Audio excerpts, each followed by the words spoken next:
After Virginia Tech, after Fort Hood, after Newtown, after San Bernardino, and after the countless lives lost in our communities every single day, Congress has done nothing. There were 42 other shootings on the same Sunday that resulted in 18 deaths. There were at least 7 individuals lost to gun violence in the past 3 months in Plainfield, New Jersey, and Trenton has been the subject of many killings with illegal guns in the hands of people who should not have them. We need to keep track of who's stockpiling ammunition, something my bill, the Stop Online Ammunition Sales Act, would do.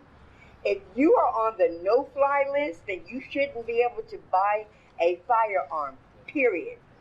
We need strong uniform background checks that are implemented at every sale.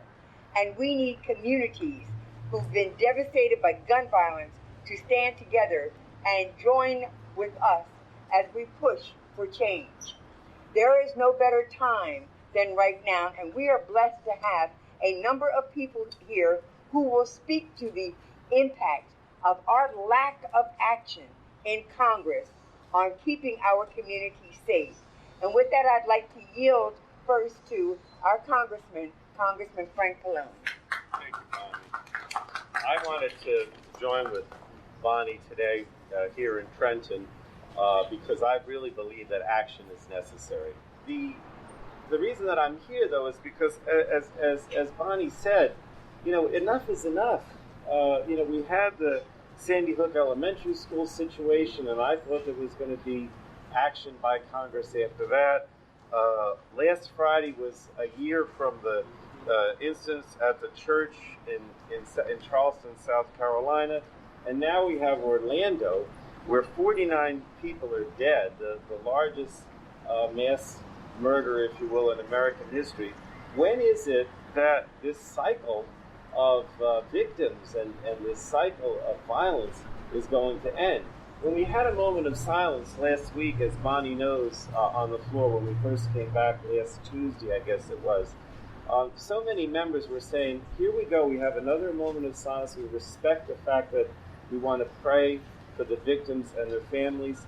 But after that moment of silence was over, we got on the floor and we said, where's the bill? Where's the bill? Know that the LGBT community crosses all faiths and all ethnicities, and that when the attack on the LGBT community happened, especially on a Latino night at a club in Orlando, the reason that it resonates so much is because our community is everywhere, and it is at risk every day that we are out in the streets, and especially people who are trans and people of trans of color who are murdered on a regular basis in this country.